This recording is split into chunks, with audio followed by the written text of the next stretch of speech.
pegawai yang hadir di tempat ini yang terkasih dalam Kristus. Marilah kita mengawali perayaan Ekaristi ini dengan memohon ampun atas segala kekurangan dan kelalaian kita, supaya kita menjadi orang-orang yang layak merayakan perayaan suci ini di hadapan Tuhan. Saya mengaku kepada Allah yang Maha Kuasa dan kepada saudara sekalian bahwa saya telah berdosa dengan pikiran dan perkataan, dengan perbuatan dan kelalaian. Saya berdosa, saya sungguh berdosa. Oleh sebab itu saya mohon kepada Santa Praha Maria, kepada para malaikat dan Roh Kudus, dan kepada saudara sekalian, supaya mendoakan saya kepada Allah Tuhan kita. semoga Allah yang Maha Kuasa mengasihani kita, mengampuni dosa kita, dan menghantar kita ke hidup yang kekal. Amin. Kemuliaan kepada Allah di surga.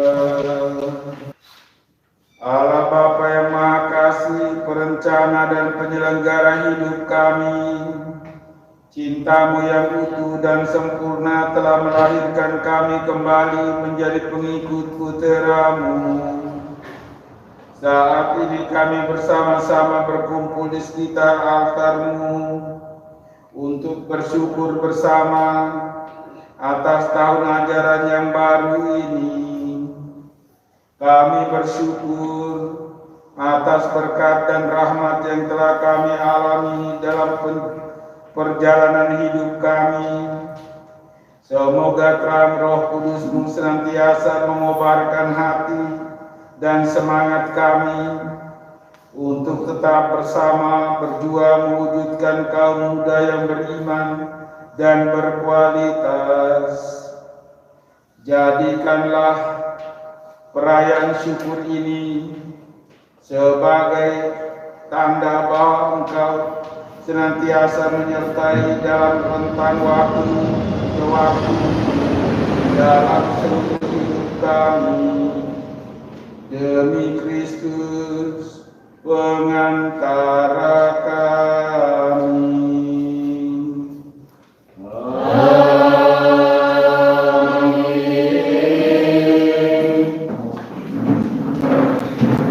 Bacaan dari Kitab Imamat. Tuhan berfirman kepada Musa di Gunung Sinai, "Selanjutnya engkau harus menghitung 7 tahun Sabat, yakni 7 kali 7 tahun, sehingga masa 7 tahun Sabat itu sama dengan 49 tahun. Lalu engkau harus memperdengarkan bunyi sangkakala di mana-mana dalam bulan yang ketujuh pada tanggal 10 bulan itu. Pada hari raya pendamaian, kamu harus memperdengarkan bunyi sangkakala itu di mana-mana di seluruh negerimu. Kamu harus menguduskan tahun yang ke-50 dan memaklumkan kebebasan di negeri itu bagi segenap penduduknya. Itu harus menjadi tahun Yobel bagimu, dan kamu harus masing-masing pulang ke tanah miliknya dan kepada kaumnya. Tahun yang ke-50 itu harus menjadi tahun Yobel bagimu.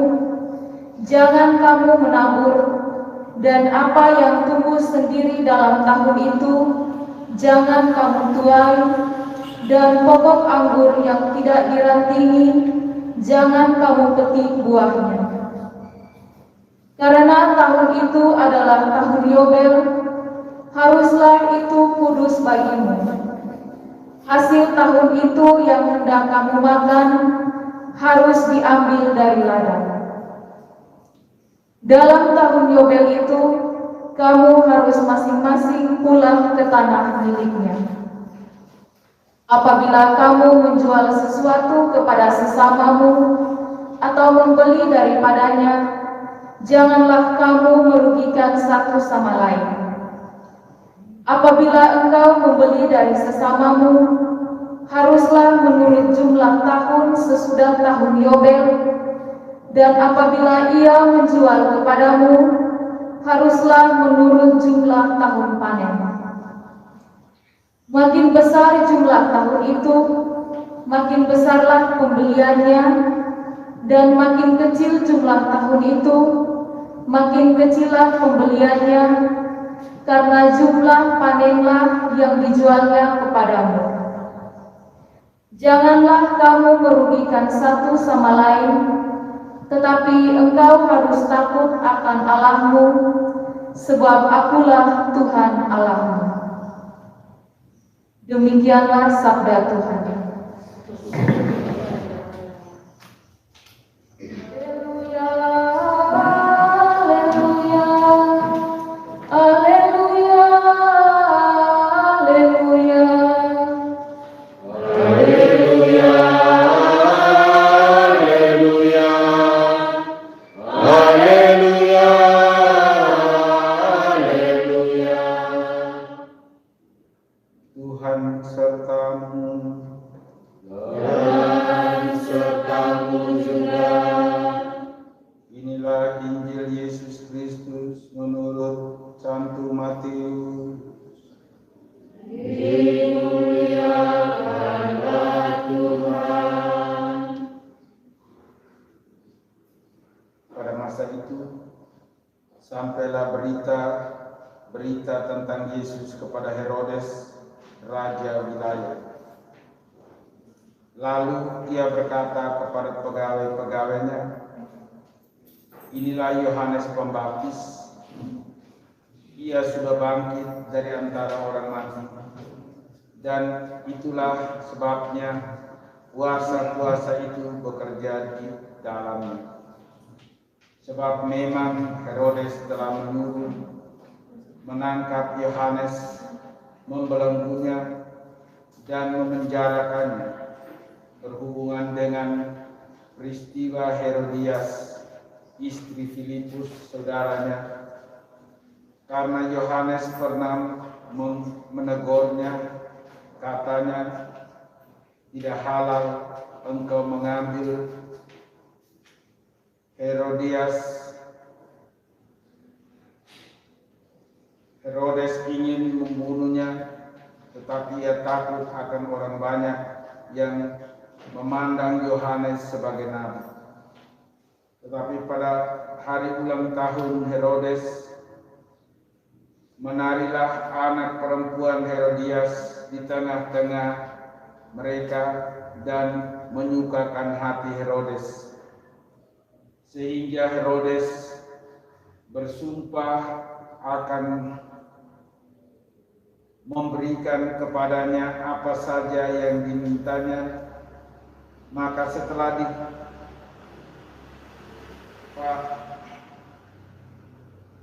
setelah dihasut oleh ibunya, anak perempuan itu berkata, "Berikanlah aku di sini kepala Yohanes Pembaptis di sebuah talam."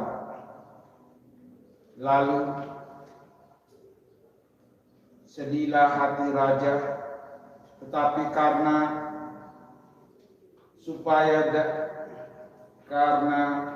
sumpahnya dan karena tamu-tamunya yang hadir, maka diperintahkan juga untuk memberikan kepala itu.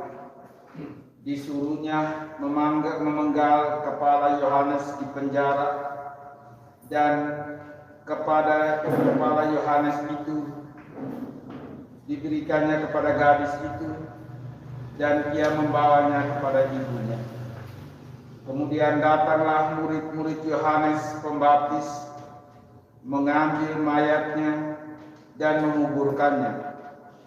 Lalu pergilah mereka memberitahukannya kepada Yesus.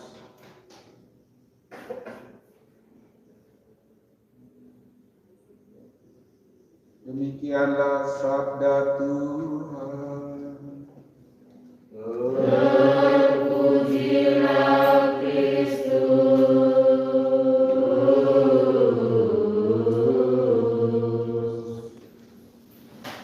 tema dari perayaan Ekaristi. Tema umumnya kita membuka tahun ajaran baru. Tema yang kita buat semangat Santo Carolus untuk memacu semangat kerja SMAK Santo Carolus Menfu. Jadi kalau mau dijabarkan mungkin satu tesis penuh, sehingga kita misi 3 bulan banyak hari mulai hari ini. Karena kapan kita mau sampai di kepala Yohanes Pembaptis ditaruh di piring, kaitannya model apa?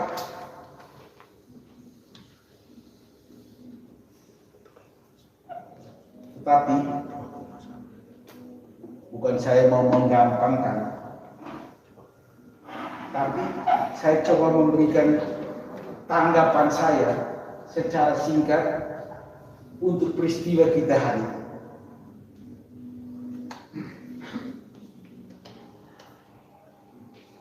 Saya tidak omong terlalu banyak spiritualitas Carolus Borromeus. Dia seorang uskup yang hebat. Saya juga tidak akan ngomong terlalu banyak tentang bacaan Injil Matius tadi. Saya hanya ngomong apa yang saya bisa pikirkan. Kita memanggil Yesus itu guru. Para muridnya pun memanggil dia guru atau rabi.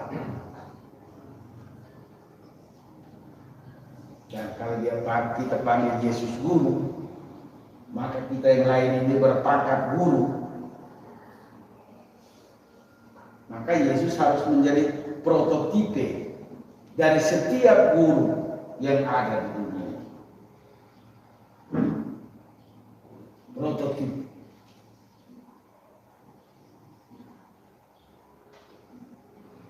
Penampilan lahiriah, orang bisa lihat, oh ini orang guru, oh ini orang pengacau, oh ini orang budi baik, orang sosial. Lihat dalam penampilan. Memang ada banyak guru baru yang ada di SMA ini, yang saya kira siswa SMA, terutama yang seksi liturgi sekarang yang punya yang pergi konsultasi di pastoral. Ini anak ini masih SMA, hebat-hebat susun liturgi. Tanya dulu, tidak kami guru.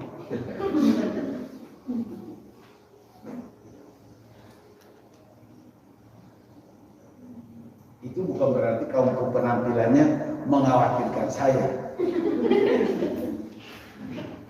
Tidak khawatir. Kamu penampilan seperti figur yang harus dicontohi. Tetapi yang saya mau katakan itu, pertama, dalam tahun ajaran ini, guru-guru membentuk dirinya sehingga penampilannya menjadi pendidik bagi orang yang melihatnya, termasuk murid-muridnya. Jadi kau jalan di mana, ini orang guru, tuh. Dia tahu penampilan itu dengan sendirinya.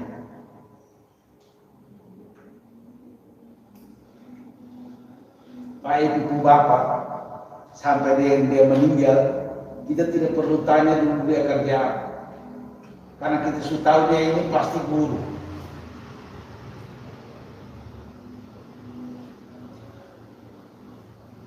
Itu kamu punya ketua yayasan yang punya bapak. Kami juga biasanya diskusi tiap pagi sesudah misa. Tua-tua.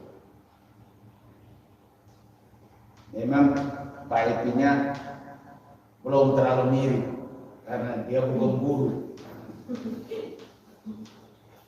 Dia DPR.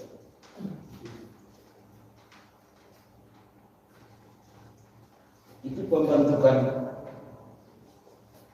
Dan yang berikut,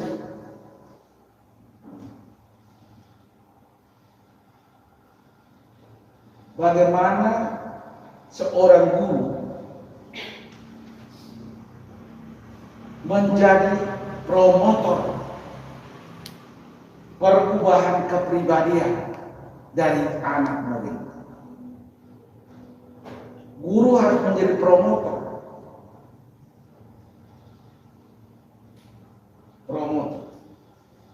Sehingga kadang-kadang kepala sekolahnya gunting anak murid punya rambut. Anak murid rambutnya terlalu panjang, digunting. Tapi hanya diharapkan digunting tidak boleh pakai marah. Gunting saja. Kecil anak begitu dia bawa berontak. Gunting roknya.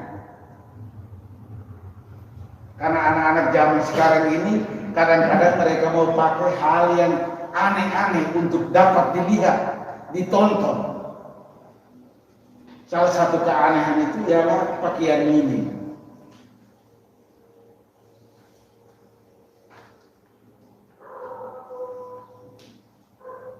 Ojek datang, turun baru dia duduk laki-laki pakai rok. Gunting. Bukan untuk marah dia, tapi untuk kasih tahu bahwa itu tidak cocok. Memang sekarang ekstrimnya rok panjang, itu ekstrim karena tiru pesantren. Ya orang Katolik pakai itu tidak apa-apa pakai saya, tetapi ingat itu contohnya pesantren. Nanti tinggal jilbab naik, seluruh aurat tidak dilihat. Tinggal musim panas model begini, pakai sapu tangan 10 baru bisa kering.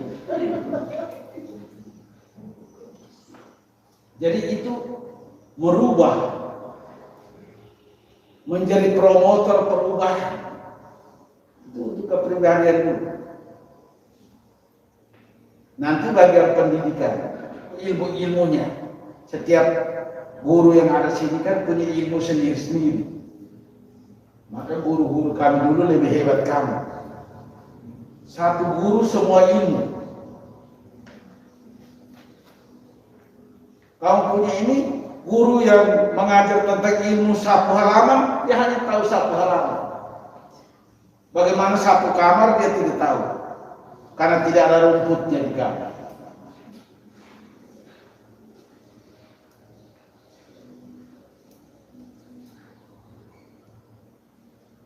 Berubah supaya anak-anak itu bermotivasi untuk belajar. Jadi guru harus menjadi contoh untuk anak bertanya, kenapa guru itu tahu sendiri saya tidak tahu? Maka dia mulai cari tahu juga. Kenapa Pak guru saya yang sudah tua itu rambutnya tidak putih-putih? Oh dia pisemer, saya juga pisemer.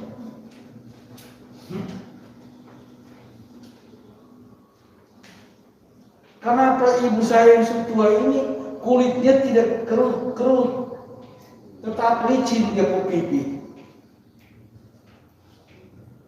Oh dia cuci muka di Lipo.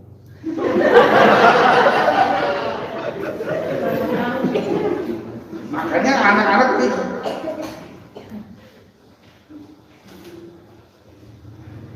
saya tidak tahu bukan tidak kerut itu kan cuci mukanya atau apa, tapi ini saya hanya ambil contoh saja supaya anak itu bisa mencari tahu kenapa ilmu matematika ini ibu itu gampang, kita lain cakar setengah mati. Ibunya gampang sekali menjawab, dia akan cari tahu metode untuk mengetahui ilmu ini model apa, sehingga mau streaming atau mau tatap muka langsung, pelajaran itu tetap dicerna.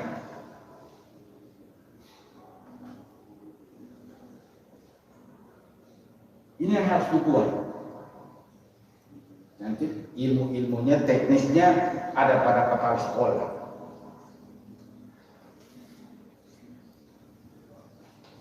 Saya hanya beritahu yang umum-umum saja untuk dibuat dalam tahun ajaran ini, Supaya dengan demikian sekolah ini makin menarik. Sekolah ini makin menarik.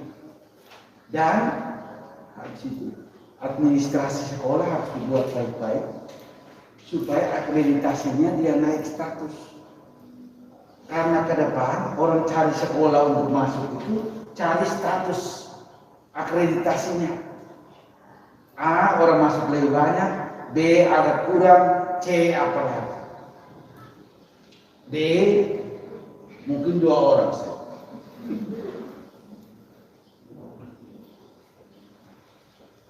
Kalau 2 orang sekolah negeri baik, tapi 2 orang kalau swasta, bos dapat berapa?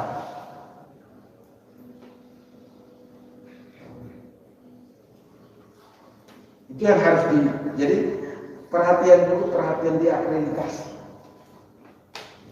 Dan ini tugas kerjasama yang betul antara yayasan dengan lembaga pendidikan.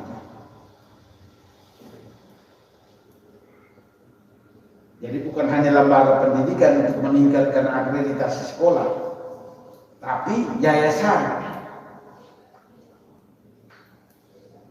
Mengapa Swartisari sampai sekarang banyak sekolah yang belum akreditasinya bagus? Karena yayasannya santai,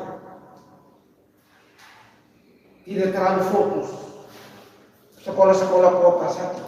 Kebetulan itu karena kepala sekolahnya juga kerja bagus, yayasannya iya-iya saja. Sekolah di kampung dia tidak mampu.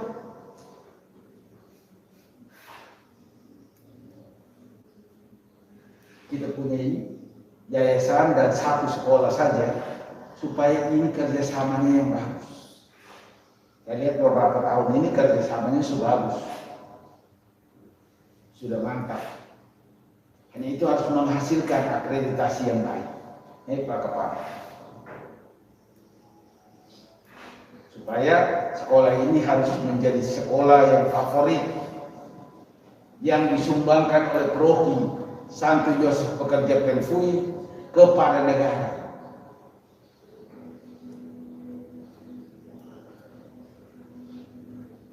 Saya kira itu saja, memang tidak terlepas dengan Injil dan segala macam, tapi itu yang saya pikirkan, yang harus dibuat, dan ini yang sebenarnya cocok dengan semangat membangunnya Santo Carolus Borromeus dalam pengabdiannya kepada gereja. Berusaha untuk menjadi figur, contoh utama dalam perkembangan hidup di dalam gereja. Semoga, amin. Bagi gereja, bangsa, dan negara, ya Tuhan, bantulah gereja, bangsa, dan negara dalam menyelamatkan moralitas umat manusia sekarang ini yang semakin dipengaruhi dengan hal-hal duniawi. Bantulah gereja, bangsa, dan negara dalam mendidik generasi-generasi muda agar selalu menjalani kehidupan dengan kebenaran dan sesuai dengan kehendak-Mu. Marilah kita mohon. Bagi para pendidik, kepala sekolah, romo pembina sekolah, ketua yayasan, serta semua karyawan SMAK Sin Carolus. Ya Tuhan, curahkanlah Roh Kudus-Mu kepada kami semua, Roh yang memberikan kebijakan, kekuatan dalam memimpin, mengayomi dan mendidik peserta didik, seperti Engkau mengajar kepada murid-murid-Mu, sehingga suatu pembelajaran bukan hanya sebuah teori, melainkan sebuah pembelajaran yang benar, nyata dalam kehidupan. Berikanlah kepada kami perlindungan-Mu, jauhkanlah kami dari wabah virus corona ini. Marilah kita mohon. Bagi siswa-siswi SMAK Sin Carolus, ya Tuhan, berikanlah kepada para peserta didik kemampuan dalam menerima pembelajaran dari Bapak Ibu Guru. Berikanlah keyakinan kepada mereka untuk dapat mengikuti pembelajaran dengan serius dalam masa pandemi ini. Marilah kita mohon. Bagi kita sekalian yang hadir di sini, ya Bapa, semoga kami yang hadir di sini Engkau teguhkan untuk semakin menyadari panggilan hidup kami masing-masing dengan kesungguhan menjalankan tugas dan tanggung jawab kami seturut dengan kehendak-Mu. Kuatkanlah agar tidak lekas putus asa dengan tantangan dan cobaan yang kami hadapi. Marilah kita mohon.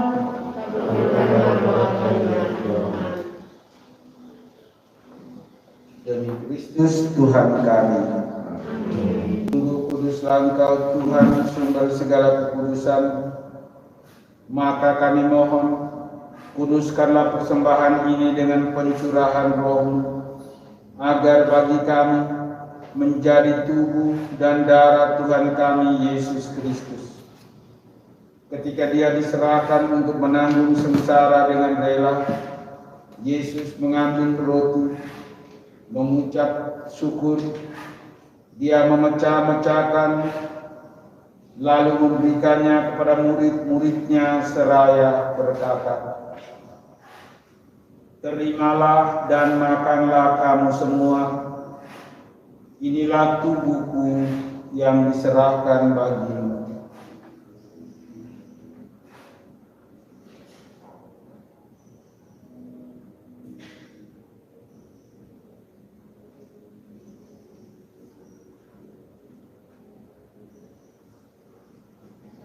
Demikian pula sesudah perjamuan Dia mengambil piala. Sekali lagi Dia mengucap syukur kepadamu, memberikannya kepada murid-muridnya seraya berkata, "Terimalah dan minumlah kamu semua, inilah piala darahku, darah perjanjian baru dan kekal, yang ditumpahkan bagimu dan bagi semua orang demi pengampunan dosa. Lakukanlah ini sebagai kenangan akan aku."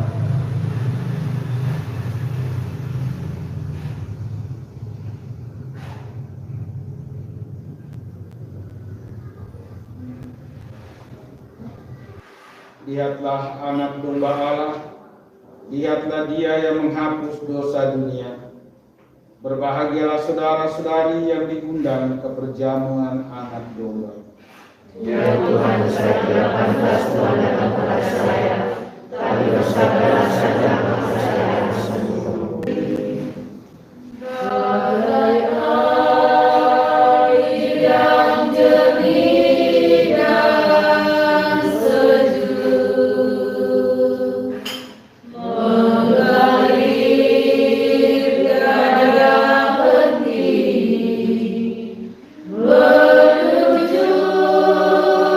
Tujuan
Tuhan bersamamu. dan bersama rohmu.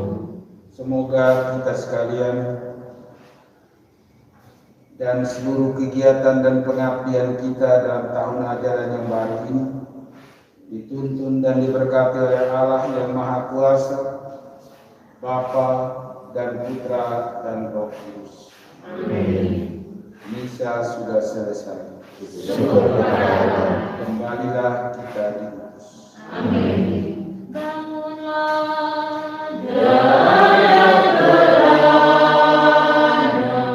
Hirup nafas iman yang baru, berkilat bersudut-sudut hati, nyanyikan lagu imanmu.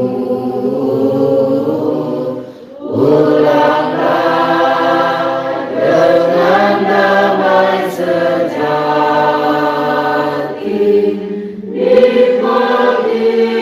nikmatilah rahmat Tuhanmu. Doakanlah kami, doakanlah kami,